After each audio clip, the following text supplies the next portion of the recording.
Od tistih najmanjših, mikroskopskih alg v oceanu, pa vse do orjaških dreves v gozdovih, danes se podajamo na eno neverjetno evolucijsko potovanje.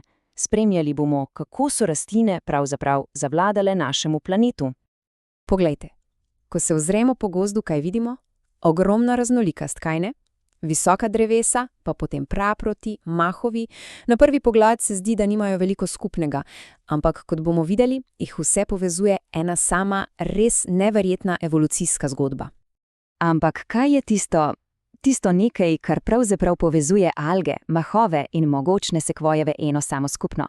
Preden se potopimo v njihovo preteklost, se moramo najprej vprašati čisto osnovno vprašanje: kaj sploh je rastlina? No, v samem jedru sta ključni dve stvari.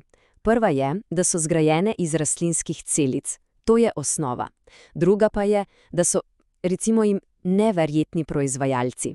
So kot neke majhne tovarne, ki s pomočjo sončne svetlobe ustvarjajo lastno hrano iz vode in zraka. Tej super sposobnosti rečemo fotosinteza in to je res temelj njihovega obstoja.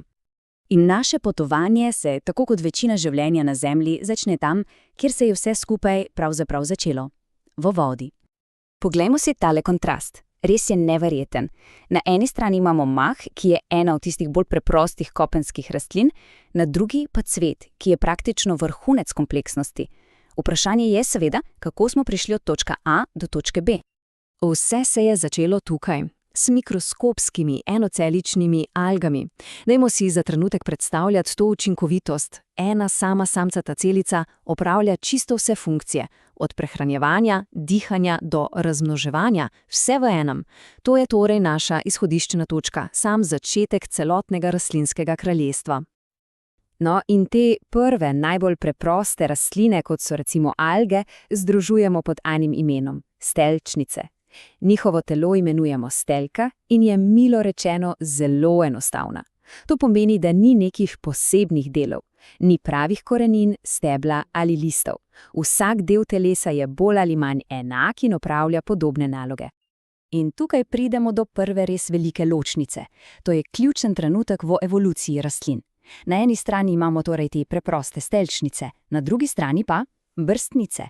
To so organizmi, ki so naredili, lahko rečemo, kar revolucionaren korak naprej. Razvili so specializirane organe. In ta delitev, ta je temelj za vso kompleksnost, ki smo jo videli kasneje. In to je bil eden najpomembnejših, če ne kar najpomembnejši trenutek v zgodovini življenja. Prehod iz udobja vode na surovo kopno. To je prineslo cel kup novih izzivov in je, seveda, zahtevalo popolnoma nove, revolucionarne prilagoditve. In kdo so bili ti prvi pogumneži, ti pionirji? Mahovi, ja, točno. Oni so tisti most med dvema svetovoma. Še vedno so imeli veliko skupnega z zelenimi algami, s katerih so se razvili, ampak naredili so prvi, ključne, odločilne korake na trdna tla. Kako jim je pa to uspelo? No, razvili so si en tak preprost, a presenetljivo učinkovit komplet orodij.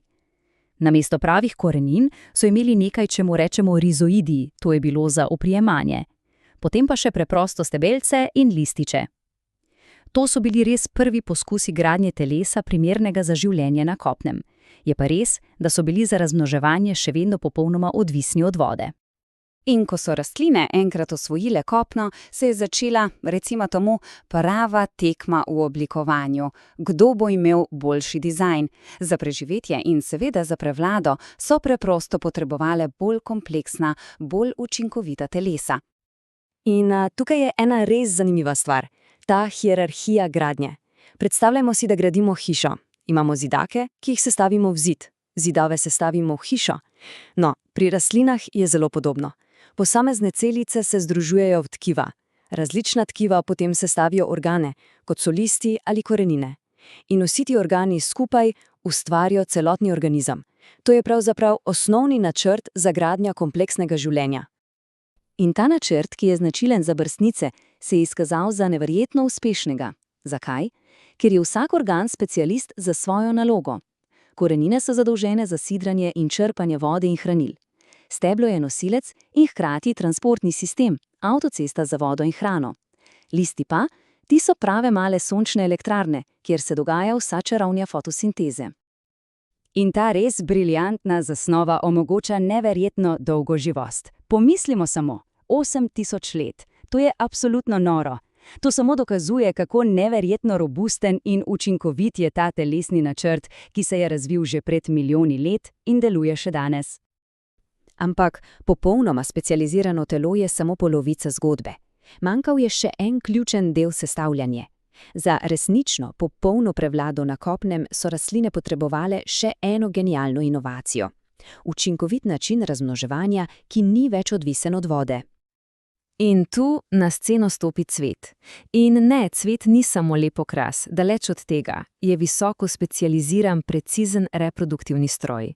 Njegova ena in edina naloga je, da poskrbi, da se genski material uspešno prenese naprej in ustvari novo generacijo. Vse se začne z vprašitvijo. To je pravzaprav genialen logistični podvig. Gre za prenos cvetnega prahu, ki je v bistvu paket z moškimi spolnimi celicami do ženskega dela cveta. In ker rastline ne morejo hoditi, so zato dostavo najele pomočnike, veter, vodo, predvsem pa žuželke, ki to delo z veseljem opravijo v zameno za malo sladke nagrade. Ko je paket uspešno dostavljen, sledi tisti res ključni trenutek – oploditev. To je trenutek, ko moška spolna celica iz cvetnega prahu končno najde in se združi z žensko jajčno celico. Takrat je ustvarjeno novo življenje. V tem enem samem mikroskopskem trenutku nastane celoten genetski zapis za novo rastlino, ki je varno zapakiran v seme. In tako se krog sklene. Vrnili smo se na začetek k mogočnemu gozdu. Vse te orjaške rastline, vsa ta drevesa, vse to je zraslo iz tistega enega, drobnega, mikroskopskega procesa oprašitve in oploditve. Res, to je ta neverjetna, osupljiva moč evolucije. To potovanje od ene same celice v vodi do celotnega gozda je trajalo 100 milijonom let. In to nas seveda pripelje do vprašanja, kaj sledi? Evolucija se namreč nikoli ne ustavi. Kakšne nove, neverjetne rešitve in oblike si bodo rastline izmislile v prihodnosti? To je vprašanje, o katerem je res vredno malo razmisliti.